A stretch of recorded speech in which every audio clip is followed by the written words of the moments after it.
Oke, kalian tentu masih ingat kan apa jawaban Luffy ketika Nico Robin bertanya seperti ini?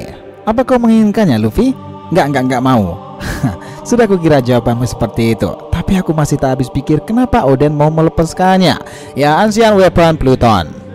Sekarang ini nih, mereka memang sudah meninggalkan Wano Kuni, dimana sekarang pun bumi Wano Kuni itu juga belum dibuka perbatasannya. Ancient Weapon Pluton sekarang ini bahkan terus saja menjadi perbincangan menarik nih, dimana sejak Alabasta informasi ini mencuat sampai ke Water 7, bahkan petunjuk itu berakhir di Wano Kuni. Namun sayang sekali nih, setelah Hito no Mi Awakening itu bangkit, Dewa Matahari Nika itu apakah benar-benar tidak membutuhkan Pluton? Apakah cukup nih dengan kekuatan Luffy sekarang ini dia pun melanjutkan perjalanannya tanpa satu senjata pemusnah massal jika ia sudah road to Locktail nanti? Oke, kita mulai beberapa teorinya.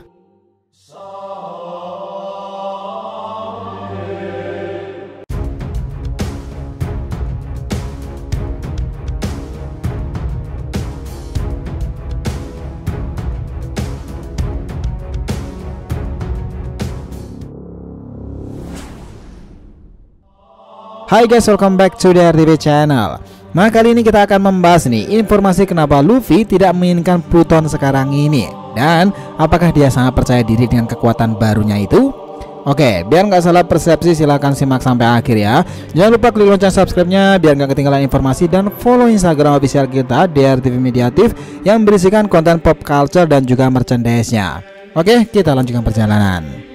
Nah, kalian dengarkan baik-baik di sini. Chapter 1056 itu menjadikan misteri ini terus berlanjut sekarang karena Wano Kuni belum benar-benar buka perbatasan negeri mereka meskipun sudah terkuat informasi dari Rod Poneglyph bawah tanah itu kemarin. Percakapan itu terjadi seperti ini. Franky yang kaget kemudian berteriak, "Hah? Pluton ada di negeri ini? Jadi Pluton itu benar-benar ada ya?" Kemudian Robby membalasnya, "Benar, aku bahkan tak sempat melihatnya sendiri. Tapi itu tak salah lagi berdasarkan informasi aksara Poneglyph itu yang aku dapatkan dari Kozuki Sukiyaki bersama Law." Luffy lalu bertanya, "Bukannya sudah kau bakar rancangannya, Franky?" Semua orang terdiam saat itu dan Robin kemudian melanjutkan, "Iya, Pluton itu sebuah senjata kuno yang menyandang nama dewa. Kau menginginkannya, Luffy?" Enggak mau." Begitu ucap dari sang kapten. "Ya sudah, kukira itu jawabanmu, tapi aku masih tak habis pikir kenapa Oden mau melepaskannya." Nah, itulah tadi secuil percakapan perihal Pluton sendiri. Dan tiba-tiba kala itu Karibo malah mendengar informasi tentang hal itu, dan dia sendiri bilang, "Tidak mungkin, Pluton ada di Wano Kuni. Sungguh luar biasa. Pertama dahulu Poseidon dan sekarang ini adalah Pluton. Ada seseorang yang akan senang mendengar soal ini." Siapakah yang dimaksud Karibo di sini? Dia ini bekerja untuk siapa sih? Kurohige kah? Atau Bagi mungkin? Atau bahkan pihak Revolutionary Army? Who knows? Yang menarik saat ini adalah perkataan Luffy yang beneran dia tidak ingin menginginkan Pluton sekarang. Apakah memang benar seperti itu? Bukankah nih dia ke Locktail nanti harus memiliki setidaknya satu senjata kuno kan ya? Atau hanya sekedar informasi doang? Nah, wait. Satu persatu nih, kita ingat dulu bahwa Luffy ini belum ke Locktail dan dia masih melanjutkan perjalanannya sehabis dari Wano Kuni ini. Banyak yang bilang perjalanan selanjutnya mereka adalah pulau raksasa Elbaf, jadi belum ke Locktail, pulau terakhir itu. Apalagi ketambahan kemarin mereka juga masih cekcok sih antara Law, Luffy dan juga Kid itu menentukan wilayah dan arah mata angin.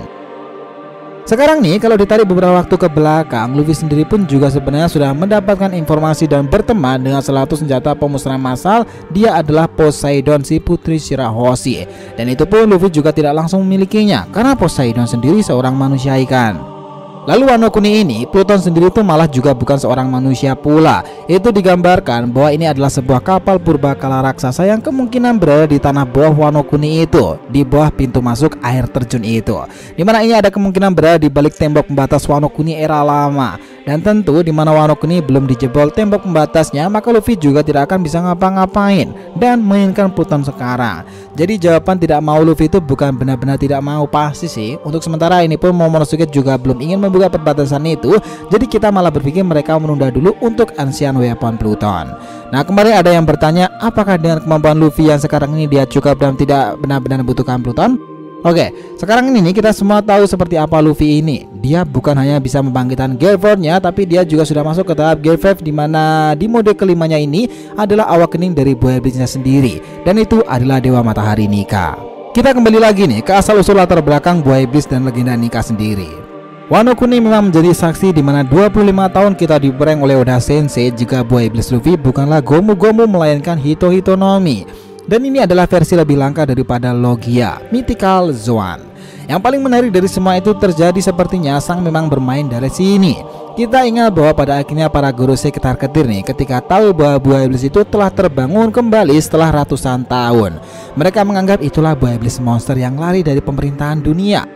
Seperti tipikal Zoan yang serasa memiliki pola pikirnya sendiri. Tetapi satu orang yang bekerja di balik itu semua untuk menghancurkan dan menggagalkan semua itu adalah Sang karena merebutnya dari Huswu. Dalam perubahan awakening itu, Hito Hitonomi ternyata bersumber pada kekuatan dewa kemenangan Matahari Nika. Sejarah ini mencatat nih bahwa konon Nika adalah jelmaan dari God of the Sun yang begitu menebar kehangatan dalam kemunculannya. Bagi seorang manusia yang memiliki kemampuan, buah iblis ini akan bertarung dengan menebarkan genderang perang dan dikenal memiliki banyak senyuman.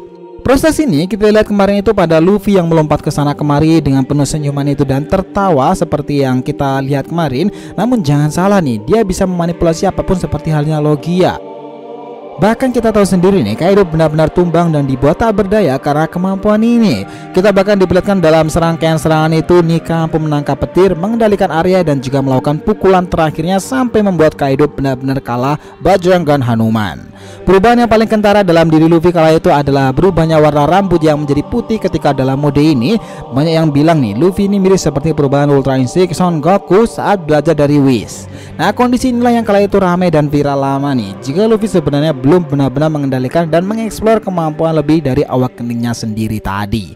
Yang menarik di sini adalah semua itu saling terhubung loh. Ketika awakening itu bangkit, Joy Boy, Zunisa, Pluton ini sebenarnya adalah sangkut pautnya juga. Kala itu ketika Luffy bangkit dalam mode itu, ia tertawa berlarian ke sana kemari. Zunisa sendiri kaget dan begitu senang karena orang yang sudah ditunggunya benar-benar datang dan ia merasakan semua hal itu. Genderang perang Nika sudah bangkit. Banyak yang berspekulasi kala itu jika itu adalah dahulu yang sempat digunakan oleh seseorang dari kerajaan kuno. Mungkinkah Joy Boy di masa lalu dan Zunisa sudah hidup di era itu, makanya ia diberikan tugas jika ia akan bangkit lagi, maka bantulah orang itu dengan cara untuk kembali ke Wano Kuni dan menerima perintah penghancuran perbatasan Wano. Ini semuanya sebenarnya saling berterkaitan dengan Pluton sendiri seharusnya. Karena jika kita tarik dari data aksara Poneglyph, cara untuk memunculkan Pluton adalah menghancurkan tembok perbatasan Wano Kuni. Dan kita tahu pula Wano ternyata adalah bagian dari kerajaan kuno sendiri. Dan Wano yang kita lihat saat ini adalah Wano Kuni modern. Dan dahulu ada era Wano yang jauh lebih besar dari ini yang sekarang tertimbun oleh air. Karena peristiwa hujan besar di masa lalu, namun satu yang tak pernah berubah, Wano Kuni masih ada di bawah kaki gunung Fuji dan dikelilingi oleh tembok besar yang malah menutup air laut itu keluar dari sana. Nah, banyak berspekulasi jika Zunisa adalah alat untuk menghancurkan tembok ini demi menghancurkan Pluton, tetapi sayangnya tidak untuk sekarang ini. Karena pada akhirnya Momonosuke itu masih menahan pembukaan perbatasan itu. Karena merasa musuh masih ada di Wano Kuni, itulah kenapa Zunisa putar arah lagi dan tidak menuju Wano Kuni. Sekarang nih, dengan semua yang terjadi ini, apakah benar Luffy tidak membutuhkan Pluton? Apakah dengan kemampuan dua matahari Nika yang mengisahkan pula tentang Joy Boy itu pada akhirnya cukup untuk membuatnya sampai ke pulau terakhir Locktail nanti? Who knows? Itulah misteri terbesarnya nih. Karena untuk dia sampai ke Locktail sendiri pun Luffy masih akan mengalami perkembangan lebih jauh lagi. Apalagi khususnya nih untuk mengeksplor kemampuan lain dari awakening Dewa Matahari Nika. Mungkin dari sini karena sudah mulai ngebahas soal Nika nih dan juga Pluton, kita akan bikin teori seputaran alat yang mampu menjebol perbatasan Wano Kuni ini pada akhirnya. Dan teori berkumpulnya para Poneglyph itu juga akan membawa kita menelisik sejarah-sejarah sampai clue-clue yang akan berkaitan dengan Joy Boy dan juga One Piece. Stay tune, oke? So, itulah tadi pembahasan kita mengenai informasi nih kenapa Luffy tidak menginginkan Pluton sekarang ini, serta berbagai informasi kemungkinan nih jika mereka sudah bersiap road to Locktail. Jangan lupa klik sana di kolom komentar dan subscribe channel ini. Semoga cerita itu memberikan informasi dalam tiap pembahasan animenya. Thank you telah menonton konten DR TV and we'll be come back.